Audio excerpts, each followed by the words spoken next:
I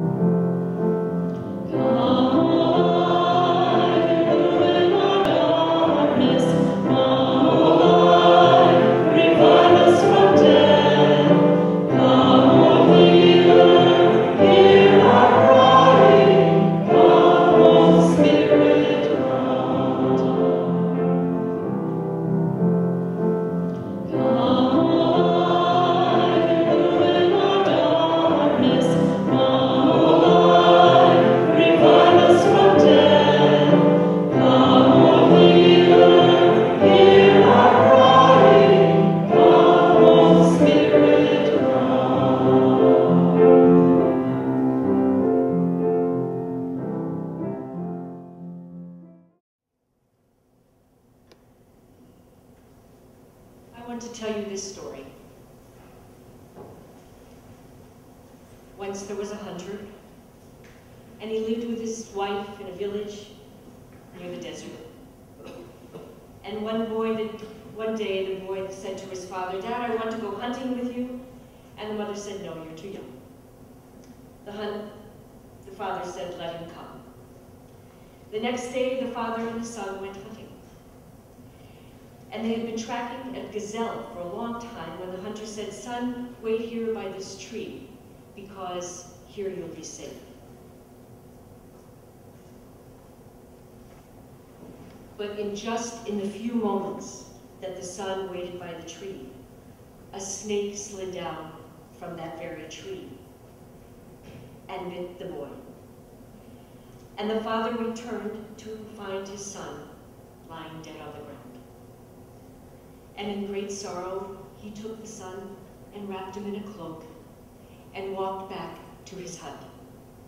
And when he arrived at the door, the wife said, "What do you have there?" And he said, "It's a gazelle, and a very special one. It may only be cooked in a pot that has never been used to cook food for morning. Go out to the neighbors, dear wife, and find a pot that we could cook in." And so the hunter's wife went to her community and asked her neighbor, "Do you have a cooking pot that has never been used to cook food for morning?" "No," the neighbor replied.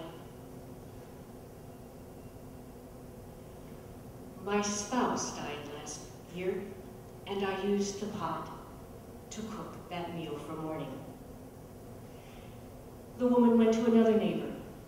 "Dear neighbor, do you have a pot that has not been used to cook food for morning?" "No, our child became sick and died. We do not have a pot that has not. We used that pot to cook a meal for the funeral." And so the hunter's wife went to every home and asked the same question and was refused a pot. She returned to her husband and very sad and very tired.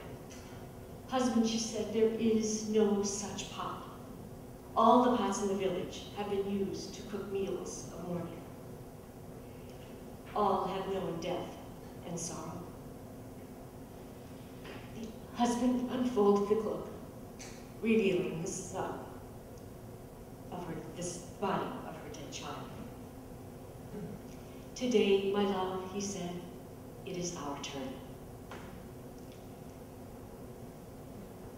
In these past few months, it has been my turn. I mourn the loss of a marriage, and I mourn the loss of the spirit of community. But something deeper holds us. What I love about this story of the hunter's family is that before breaking the news to his wife, the hunter connects her with the suffering of others. He reminds her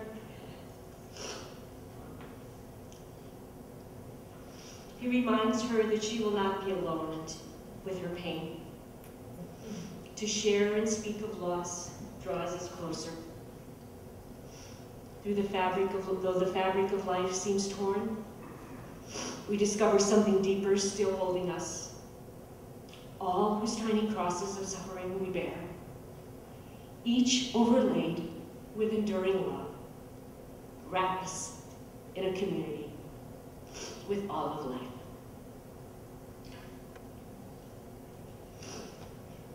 Just as life and death are close companions, so light and dark articulate each other. Day after day after night after day. A shaft of light appears, much like the one in our garage, in an otherwise dark time, and we are drawn toward it, to new life and to new awarenesses.